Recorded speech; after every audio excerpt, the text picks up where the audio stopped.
छान दमदार चमचमीत असं हंडी मटण आज आपण करणार आहोत. नमस्कार, स्वागत आहे तुमचं मराठी किचनमध्ये. तर आपण नेहमी ज्या पद्धतीचं मटण करतो त्याच्यापेक्षा अगदी वेगळी अशी याची चव आहे. करायलाही अगदी सोपं आहे आणि खायलाही मस्त लागतं. याकरता आपल्याला आलं लसूण पेस्ट लागणार आहे, तर ती ताजीच करून घ्यायची. या ठिकाणी 1 गड्डी लसूण सोलून घेतलेला आहे. तसेच 2 इंच आल्याचे तुकडे यांची अशी आलं लसूण पेस्ट करून घेतली. तर आता मातीच्या हंडीमध्ये हे जे मटण आहे ते करून घेणार आहे. मातीची हंडी जर का नसेल तर कोणतीही जाड अशी हंडी किंवा पातेलं तुम्ही वापरू शकता. पण या मातीच्या भांड्यातली चव जी आहे ती अगदी अप्रतिम येते. याच्यामध्ये थोडंसं जास्त म्हणजे पाव कप तेल घालायचं. त्यानंतर एक अर्धा चमचा जिरे याच्यामध्ये घातले. तसेच 2 तमालपत्राचे छोटे छोटे तुकडे करून घातले आहेत. त्याचप्रमाणे 2 सुक्या लाल मिरच्या घातल्या आहेत. मसाले थोडेसे फुलले की याच्यामध्ये घालण्यासाठी 12 ते 15 पाकळ्या लसूण घेतलेला आहे. आता हा जो लसूण आहे तो सालीसहित लसूण घ्यायचा. मात्र लसणाची जी पाकळी आहे ती छोटी छोटी असली पाहिजे. खूप मोठ्या पाकळ्या वापरायच्या नाही आहेत.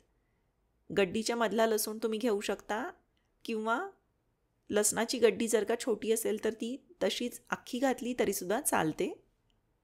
आता याच्यामध्ये 4 मध्यम आकाराचे कांदे पातळ उभे चिरून घालायचे आहेत. बाकी याच्यामध्ये फारसं वाटण वगैरे आपल्याला लागणार नाही आहे. बिना वाटण फक्त ताज्या मसाल्यांचा वापर करून हे जे मटण आहे ते आपण बनवतो आहे. तर कांदा जो आहे तो तेलावर थोडासा गुलाबीचा रंगाचा होईपर्यंत परतून घ्यायचा. आता याच्यामध्ये तयार केलेली आलं लसूण पेस्ट घातली. अर्धा किलो मटण जे ते स्वच्छ धुवून निथळून याच्यामध्ये घातलं. चवीनुसार मीठ मटणाला घालायचं. तसेच छोटा अर्धा चमचा हळद घातली. आता हे जे मटण आहे ते 5 मिनिटं तेलावर मोठ्या आचेवर छान परतून घ्यायचं. त्याचप्रमाणे एक छोट्या टोमॅटोचे उभे काप करून त्याला मधून एक आडवा काप दिला आहे, म्हणजे मग टोमॅटोचे काप खूप लांब लांब दिसत नाहीत. तर हा टोमॅटो याच्यामध्ये घातला. 5 मिनिटं सगळं छान परतून घ्या. आता या हंडीवर झाकण ठेवलं. झाकणामध्ये थोडंसं पाणी ठेवायचं. मध्यम आचेवर 10 मिनिटं शिजवून घ्यायचं. शक्यतो याच्यामध्ये पाणी घालायला लागत नाही. मिठामुळं मटणाला आपोआप पाणी सुटतं. जर का कमी वाटलं तर झाकणातलं पाणी तुम्ही याच्यामध्ये घालू शकता. तर हे बघा 10 मिनिटानंतर याला एकदा खालीवर केलं. भरपूरचं पाणी याच्यामध्ये आहे. शक्यतो या मटणाच्या पाण्यातच आधी शिजवून घ्यायचं, म्हणजे मग मटण जे ते पटकन शिजतं.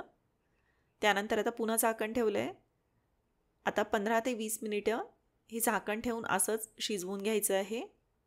अधूनमधून चेक करत राहा आणि गरज पडली तर झाकणातलं जे कोमट झालेलं पाणी आहे ते याच्यामध्ये घालायचं. साधारणपणे 1.5 ते 2 ग्लास पाणी मी मटण शिजताना याच्यामध्ये वापरलेलं आहे. मातीच्या भांड्यामध्ये जे आहे ते पाणी जास्त ओढलं जातं, मटण लगेच सुकं होतं, त्याच्यामुळं पाणी थोडंसं जास्त लागू शकतं.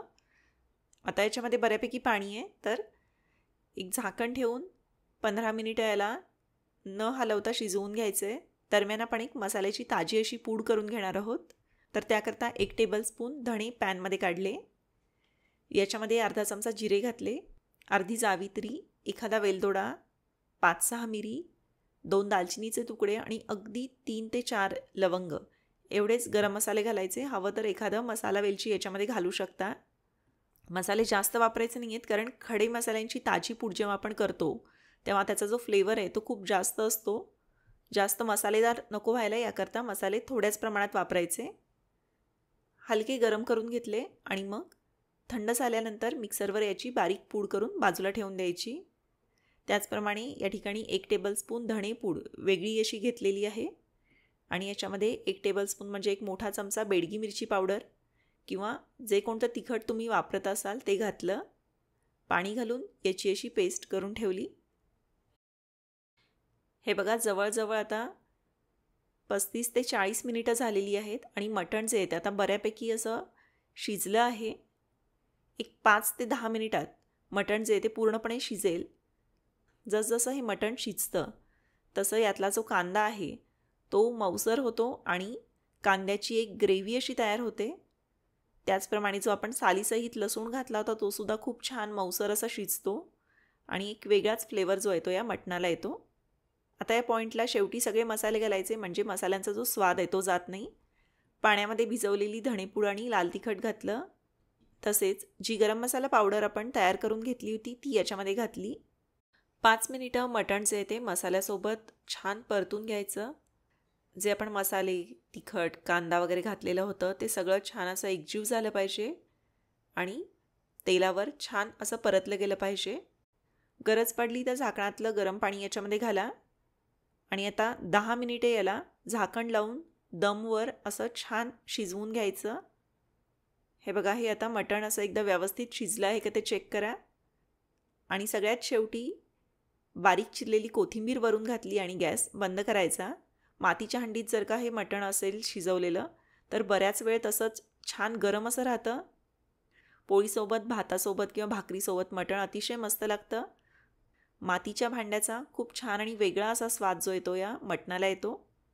जरूर करून बघा. त्याचप्रमाणे याची रेसिपी तुम्हाला कशी वाटली ते मला जरूर कळवा. व्हिडिओ आवडला तर व्हिडिओला लाईक करा. व्हिडिओची लिंक तुमच्या मित्रमैत्रिणींसोबत, नातेवाईकांसोबत जरूर शेअर करा. धन्यवाद.